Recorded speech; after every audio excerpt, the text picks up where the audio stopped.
De riegen van de ingang is van een mooie vorderzitting volle minder lang. Ben je juster ook bij? Ja.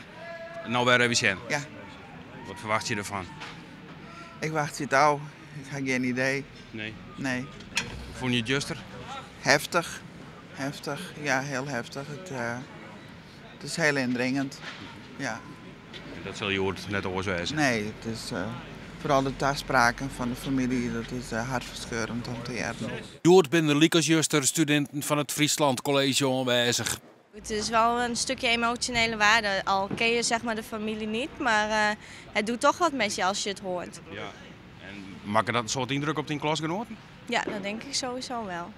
En dat schrikt hij dan net al, dan is toch dat je het wel zelf even zien moest? Ja, maar omdat je ook een juridische opleiding volgt, dan vind je het gewoon heel erg interessant. Ja, ik vind het gewoon interessant. Wat verwacht je ervan vandaag?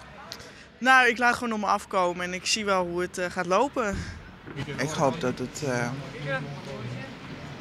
het echte verhaal nou aan de water komt. Wat bedoel je met het echte verhaal? Nou, ik heb juist de indruk dat er dingen vergeten wie de dader waarschijnlijk wel weet. En ik vind dat vooral Marianne de recht op had. Dat iedereen, of net iedereen, maar dat wij komen te weten wat er precies gebeurd is. Inol is maar de vreesmerkorganisaties die in de mediawijn Jood net op het zeilen.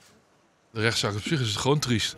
En de markt gaat door en dat is het leven. Het hoort bij elkaar. Het is niet leuk, maar het is niet anders. We werken gewoon mee.